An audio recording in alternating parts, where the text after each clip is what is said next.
3, 2, 1. Yay! Lisa, 'cause she's Thai. Sexy girl part is like stuck in my head all the time. So मेरा alter ego album मेरा पहला पूर्ण लंबाई का एल्बम है और मुझे उम्मीद है कि आप लोग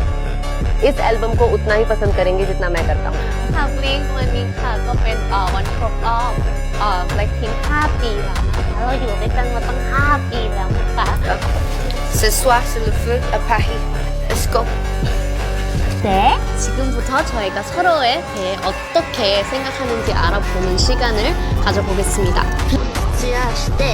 今すごく眠いですけど頑張り Blackpink အဖွဲ့ဝင်လီဇာဟာမိခင်ဘာသာစကားဖြစ်တဲ့ထိုင်းဘာသာစကားအပြင်မှာနောက်ထပ်၄မျိုးစုစုပေါင်း၅မျိုးအထိပြောဆိုနိုင်တယ်ဆိုပြီးလူသိများပါတယ်။သူမှပြောဆိုနိုင်တဲ့ဘာသာစကားတွေကတော့အရှေ့ဟာဘာသာစကားတွေအပြင်ကိုရီးယား၊ English, Japan, Chinese စတာတွေကိုသူမှကြောင်းကြကြချင်းပြောဆိုနိုင်ပါတယ်။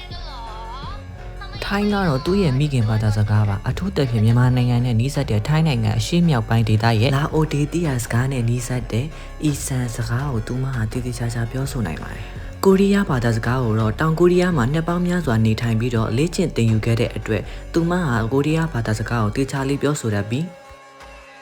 အင်္ဂလိပ်ဘာသာစကားကိုတော့ထိုင်းနိုင်ငံရှိ International School မှာသူမှငယ်စဉ်ကတည်းကတက်ရောက်ခဲ့မှုတဲ့အတွက်ကောင်းမွန်စွာတည်တည်ချာချာပြောဆိုနားလည်နိုင်ပါတယ်။